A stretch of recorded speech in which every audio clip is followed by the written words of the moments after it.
जीव का दुर्भाग्य है कि वो भगवान के आकर्षण से रहित होकर के भोगों के आकर्षण में है। तो भगवान भोग रूप बन करके हैं, क्योंकि जब वासुदेवा सर्वम सिद्धांत है, वैसे परम सत्य सिद्धांत वासना वासुदेवस्य वासितम भुवनत्रयम् सर्वभूत निवासोस्मि वासुदेव नमोस्तुते। जीव का दुर्भाग्य है कि वो इच्छा कर रहा है, अगर इच्छा भोगों की त्याग दे तो अभी सब भगवान ही भगवान बने हुए ये अनुभव में आ जाए, सच्ची बात, और वो जीवन मुक्त हो जाए। भगवान में आकर्षण भगवत भाव से हो जाए तो यही भगवान बने हुए अनुभव में आ जाएगा। जब भगवान में आकर्षण भोग भाव से हो रहा है तो भगवान भोग रूप से आ रहे हैं, व्यक्ति रूप से आ रहे हैं, पदार्थ रूप से आ रहे हैं। राग द्वेष की वृत्ति तो भगवान में राग द्वेष की वृत्ति हम कर रहे हैं, ये भगवान ही है चराचर जगत। जब भक्त भगवान की तन्मयता में भूल जाता है सब कुछ, तो भगवान सब कुछ भूल करके वैसा ही प्यार उससे करते हैं। जैसे विदुरानी जी भगवान के आकर्षण में भूल गई, तो भगवान भी विदुरानी के प्रेम आकर्षण में भूल गए। विदुरानी जी छिलका खवा रहे हैं, भगवान छिलका पा रहे हैं। ये यथा माम प्रपद्यन्ते तास तथैव भजाम्य हम। आस्तिक से आस्तिक व्यक्ति पर जैसे भगवान स्नेह कृपा दुलार करते हैं, ऐसे नास्तिक से नास्तिक पर भी करते हैं। ऐसा नहीं है कि नास्तिक भस्म हो जाएगा, वो पृथ्वी में ही रहेगा, वायु उसको मिलेगी, आकाश उसको अवकाश देगा। ये सब भगवान की व्यवस्था, और कितने कृपालु हैं। अगर जीव शरीराभिमानी ना होकर के भगवान के आकर्षण में आ जाए तो अभी उसको परमानंद की प्राप्ति हो जाए। ये जो सत्संग हो रहा है आकर्षण पैदा करता है भगवान की तरफ। जब भगवान ने बताया मुझे जिस भाव से स्वीकार किया जाता है मैं उसी भाव से उसके अनुभव में आता हूं, ये था माम प्रपद्यन्ते तास तथैव भजाम्यहम्। ध्यान रखना, आज आप पुत्र भाव, पत्नी भाव, संसार भाव तो भगवान ये अनुभव करा रहे हैं, संसार भाव। और अभी ये भाव अंदर से निकल जाए, भजन और सत्संग के प्रभाव से भगवत भाव आ जाए, तो तुम पत्नी में देखोगे मुस्कुराते हुए श्री कृष्ण, तुम पुत्र में देखोगे मुस्कुराते हुए श्री कृष्ण। जैसे नामदेव जी ने कुत्ते में देखा भगवान विट्ठल, भूत में देखा भगवान विट्ठल। तो ये क्यों ऐसे करुणा में भगवान का लोग आश्रय क्यों नहीं ले पा रहे? जब भगवान इतने कृपालु हैं कि नास्तिक से नास्तिक पर भी कृपा करते हैं, तो लोग भगवान का भजन क्यों नहीं करते? अनन्य क्यों नहीं हो जाते भगवान श्री कृष्ण के? निरंतर भगवान श्री कृष्ण की आराधना क्यों नहीं करते? क्यों भटक रहे हैं? जब इतने कृपालु भगवान हैं तो सब कोई क्यों नहीं भजन करता? तो भगवान उत्तर दे रहे स्वयं, कांक्षन्तः कर्मणां सिद्धिं यजन्त इहि देवताः क्षिप्रं हि मानुषे लोके सिद्धिर्भवति कर्मजः।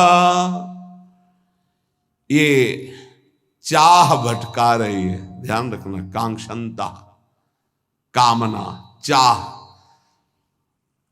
बस ध्यान दीजिए, परमार्थ भगवत स्वरूप, ब्रह्म स्वरूप माया। ब्रह्म स्वरूप माया के मार्ग में चल रहे हैं, इसकी पहचान चाह। एक शब्द में, अभी आप माया के मार्ग में हैं, पहचान चाह। किसकी?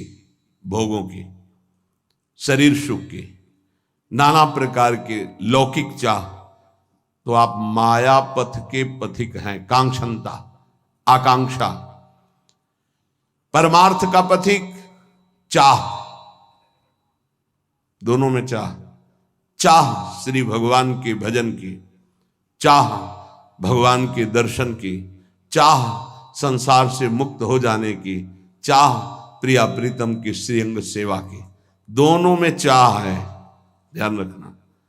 एक चाह परम दुर्लभ परमार्थ की, और एक चाह जिसमें अनंत जीव फंसे हुए प्रवाहित होते चले जा रहे हैं, उसी की बात भगवान कह रहे हैं कि मेरी शरण में क्यों नहीं हो पाता। मैं इतना करुणामय हूं फिर भी मेरी शरण में क्यों नहीं हो पाता। कांक्षंता कर्मणाम सिद्धिम यजंती ही देवता, ये कामना करके सोचते हैं कि ये कर्म कर लूं तो मुझे ये सिद्धि प्राप्त हो जाएगी, ये फल प्राप्त हो जाएगा। इसीलिए वो देवताओं की आराधना करते हैं, क्योंकि इस मनुष्य लोक में कर्मों से जल्दी फल मिल जाएगा, सिद्धि मिल जाएगी, ऐसा उनको भाव है। इसलिए मेरी शरण में नहीं होते। भाव कांक्षंता कर्मणाम सिद्धिम यजंती देवता, मनुष्य में करने की शक्ति है, ध्यान रखना, यही प्रभु का नहीं होने देती। बड़ा सूक्ष्म विषय है ये, अगर समझ पाओ। कुछ बातें होती जो एकदम हृदय पर शब्द नहीं मिलता, करने की शक्ति को होने में आ जाए, ये गुरुदेव कराते हैं। करने की शक्ति में हम संबंध बनाते चले जा रहे हैं, क्रियाएं करते चले जा रहे हैं, शुभ अशुभ क्रियाएं होती चली जा रही, फंसते चले जा रहे हैं, और होने की गुरुदेव की कृपा से होती तो समर्पित होते चले जा रहे हैं। ये जो करने की शक्ति है, इसमें नवीन कर्म हो रहे हैं, और मनुष्य के अंतःकरण में दृढ़ बात बैठ गई है कि मैं ये करूंगा तो ये फल मिल जाएगा, ये करूंगा तो ये फल मिल जाएगा। वो सांसारिक वस्तुओं की चाह रखता है, इसलिए कर्मों पर विश्वास रखता है, ये कर्म करूंगा तो ये फल मिल जाएगा। अगर कहीं भगवान की भी बात आती है प्राप्ति की, तो उसको भी यही बात आती है कि जैसे कर्मों से हर फल मिल जाता है, ऐसे कर्मों से भगवान भी मिल जाते हैं। नाशवान पदार्थ की कामना और नाशवान शरीर से किया हुआ कर्म, ये तो हो सकता है, लेकिन नाशवान शरीर से किया हुआ कर्म तुम्हें भगवत प्राप्ति करा दे, ये नहीं हो सकता है, क्योंकि वो आदि अंत वाला है, अनंत को कैसे प्राप्त करा लेगा। बहुत ध्यान देने की बात है। एक देशीय शरीर, परिवर्तनशील शरीर और सीमित कर्म, अभी प्रारंभ हुआ, कुछ समय नष्ट हो जाता है।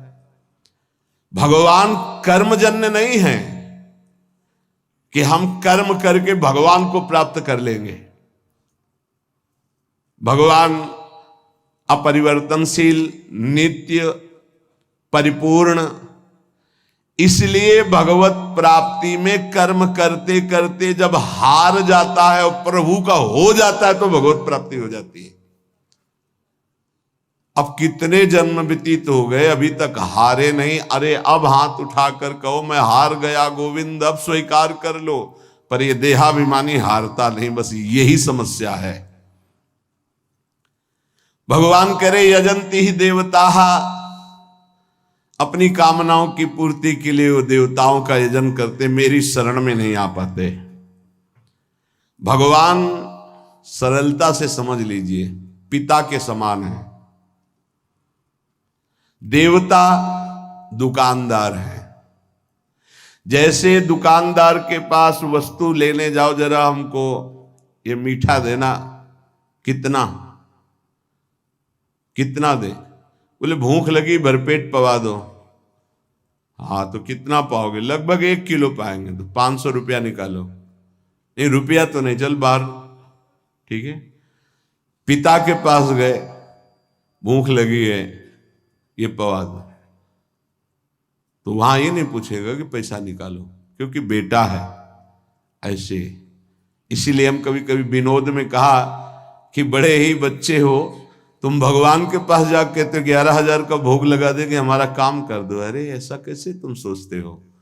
भगवान के चरणों में महालक्ष्मी उनके श्री चरणों को सहलाते हुए हृदय से लगाते रहते हैं। उन प्रभु को तुम कुछ चंद रुपए दे करके, घूस देकर काम कराना चाहते हो? अरे अपने पिता, अपने स्वामी यदि मांग ही आई है तो सीधे मांगो ना। जैसे बालक अपने पिता से हट करके मांगता है, उसको उचित लगेगा दे देता है, नहीं झिड़क देता है, नहीं देंगे। तुम्हारे गंदे विचार हैं, तुम्हें पैसा देंगे, गंदगी में खर्चा कर दोगे, नहीं देंगे। भगवान पिता है, देवता दुकानदार है। पिता से अधिकार पूर्वक मांगा जाता है और दुकान में पैसे दे के लिया जाता है। दुकानदार को जैसे पैसे दिया जाता है, ऐसे देवताओं से काम कराने के लिए आपको कर्म करना होगा, उसका सांगोपांग, तब वो देवता तुम्हारे कर्म के अनुसार वो फल प्रदान करेगा। पर भगवान को ऐसी जरूरत नहीं है। भगवान को केवल अपनापन मानने की जरूरत है, प्रभु मेरे, बस इतनी बात है। पर इसमें दूसरा कोई नहीं होना चाहिए, तो अभी आपको परम लाभ मिल जाए। इसीलिए गोस्वामी जी ने कहा, बिगड़ी जन्म अनेक की अब ही सुधरे आज होई राम को, मेरे प्रभु मेरे तो गिरधर गोपाल दूसरो न कोई। ये लानी है सिद्धि भगवत प्राप्ति के लिए। इसमें तुम्हारा कोई पसीना चुआना काम में नहीं आएगा, वो तो हारने के काम में आएगा। लगे रहो, फिर जब हार जाना कि नाथ मैं हार गया, तब कहेंगे मेरा हो जा।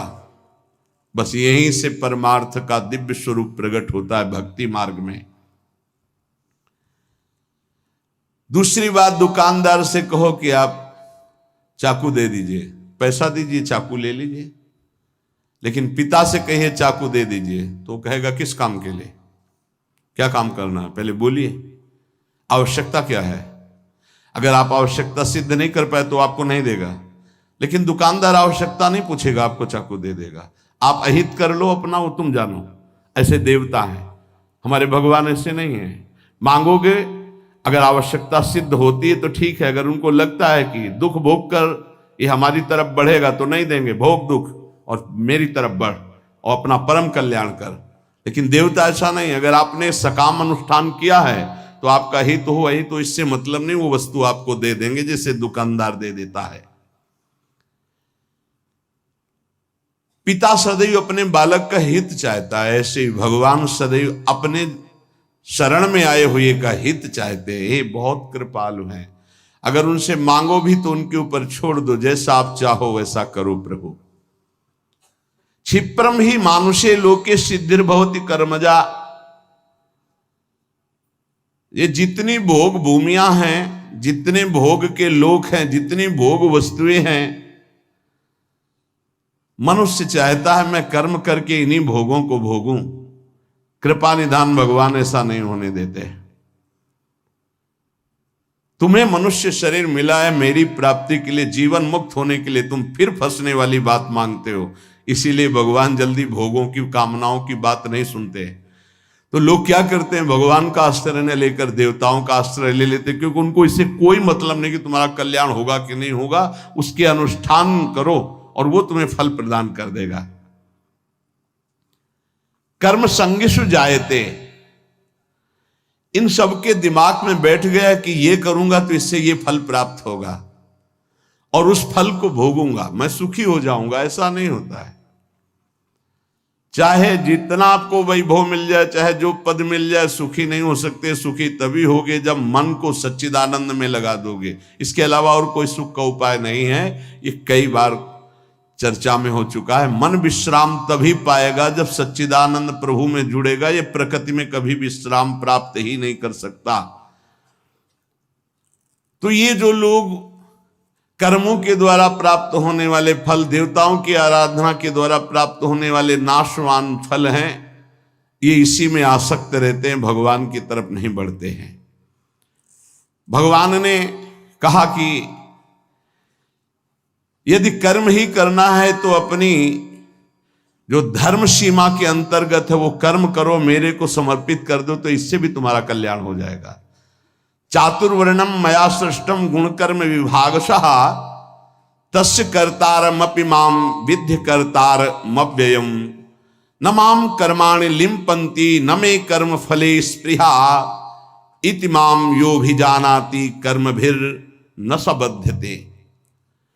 भगवान कह रहे हैं मेरे द्वारा ये चारों वर्ण की व्यवस्था की गई है। पूर्व जन्म के कर्मानुसार मैं इन चारों वर्णों में जन्म देता हूं।